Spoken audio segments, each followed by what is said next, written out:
Variables are containers used to store data in JavaScript. Data types define the type of values that can be held by variables. JavaScript is a dynamically typed language, which means you don't need to declare the data type explicitly, it is determined at runtime. Declaring variables.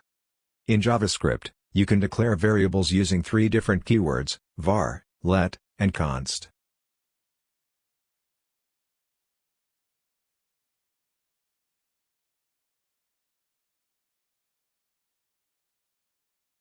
Data types. JavaScript has several built-in data types. Primitive data types.